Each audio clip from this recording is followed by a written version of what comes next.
ស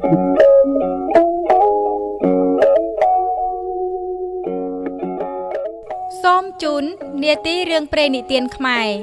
រឿងដង្កូវនិងក្អែកមាននិទានមួយបានដំណាលថាសត្វដង្កូវកំពុងស៊ីស្លឹកឈើមានសត្វក្អែកមួយហើររកចំណីទៅប្រទះនឹងដង្កូវនោះក្អែកនិយាយថាពេលនេះមានលៀបបានដង្កូវស៊ីហើយក៏ហើរទៅជិតដង្កូវក្រឡេកឃើញក្អែកក៏នឹកថាខ្លួនអាក្អែកនេះចិត្តខូខើដល់ហើយនឹងចឹកអញស៊ីឥឡូវហើយដង្កូវសួរក្អែកថា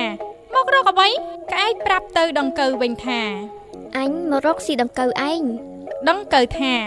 លុះតែក្អែកឯងរកប្រាថ្នាអញឃើញសិនទើបអញឲ្យស៊ីបានណាបើរកប្រាថ្នាអញមិនឃើញទេស៊ីអញមិនបានទេក្អែកសួរថាប្រាថ្នាដង្កូវឯងដូចម្ដេចសួរមកចាំអញរកឲ្យឃើញដង្កូវសួរទៅក្អែកមានដូចតទៅនេះខ្ញុំសួរឲ្យណាបងក្អែកចាំស្ដាប់ដូចម្ដេចដែលគេហៅថាផ្អែមជាងគេបំផុតដូចម្ដេចដែលគេហៅថាជូរចត់ជាងគេបំផុតដូចម្ដេចដែលគេហៅថាស្អុយជាងគេបំផុតដូចម្ដេចដែលគេហៅថាក្រអូបជាងគេបំផុតកាលបើក្អែកបានឮដង្កូវសួរប្រស្នាទាំង4បទនេះហើយមានសេចក្តីត្រេកអរជាទីបំផុត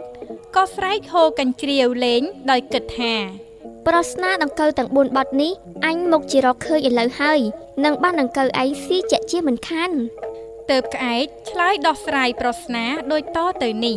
ដែលគេហៅថាផ្អែមនោះគឺមានស្ករនិងទឹកឃ្មុំផ្អែមជាងអ្វីទាំងពួងដែលគេហៅថាជូរចត់នោះគឺជាម្ជូរក្រូចឆ្មាអំពិលម្ជូរសណ្ដាន់ម្ជូរក្រសាំងនិងទឹកខ្មេះដែលគេហៅថាស្អុយជាងគេនោះគឺនីមួកនិងគម្រងខ្មោចសាច់ទាំងពួងដែលគេហៅថាក្រអូបជាងគេនោះគឺផ្ការំដួលផ្កាម្លិះនិងទឹកអប់ក្អែកបានដោះស្រាយប្រស្នាទាំង4បទនេះប្រាប់ទៅដង្កូវថាក្អែកដោះស្រាយប្រស្នានេះមិនត្រូវទេក្អែកក៏ដាក់មុខស្រងូតនិយាយទៅដង្កូវវិញថាបើដង្កូវឯងថាខុសសូមឲ្យដង្កូវប្រាប់ប្រស្នានេះឲ្យអញឲ្យដឹងផងដង្កូវប្រាប់ទៅក្អែកវិញថាប្រាប់បានតែក្អែកឯងកុំស៊ីអញទើបអញប្រាប់ក្អែកថាឲ្យតែប្រាប់អញមិនស៊ីឯងទេលុះបានខសន្យាព្រមព្រៀងគ្នាយ៉ាងនឹងហើយដង្កូវក៏ដោះស្រាយប្រស្នាប្រាប់ទៅក្អែកដូចមានពាក្យតទៅនេះដែលគេហៅថាផ្អែមនោះមិនមែនផ្អែមស្ករផ្អែមទឹកឃ្មុំនោះទេគឺផ្អែមពាក្យសម្ដីដែលគេនិយាយទៅរកគ្នាដោយពាក្យពីរោះស្មោះត្រង់រកគ្នានេះហើយហៅថាផ្អែមជាទីបំផុតដែលគេហៅថាជូរចត់នោះមិនមែនជូរចត់អំពិលសណ្ដាន់ក្រូចឆ្មានិងទឹកខ្មេះនោះទេគឺពាក្យអសុរោះវាទខូខើឥតគួរឥតសមដែលនិយាយទៅកាន់គ្នាទៅវិញទៅមកនេះហើយហៅថាជូរចត់លើសអ្វីទាំងពួងដែលគេហៅថាស្អុយនោះមិនមែនស្អុយលាមកឬក៏ស្អុយគម្រងនោះទេ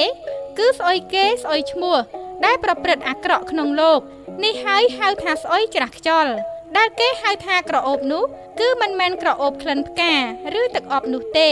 គឺក្រអូបគេឈ្មោះដែលប្រតិបត្តិល្អនេះហើយហៅថាក្រអូបជាងគ្រឿងក្រអូបទាំងពួងក្អែកបានស្ដាប់ប្រស្នាទាំងនេះហើយឈប់ស៊ីដង្កូវតទៅ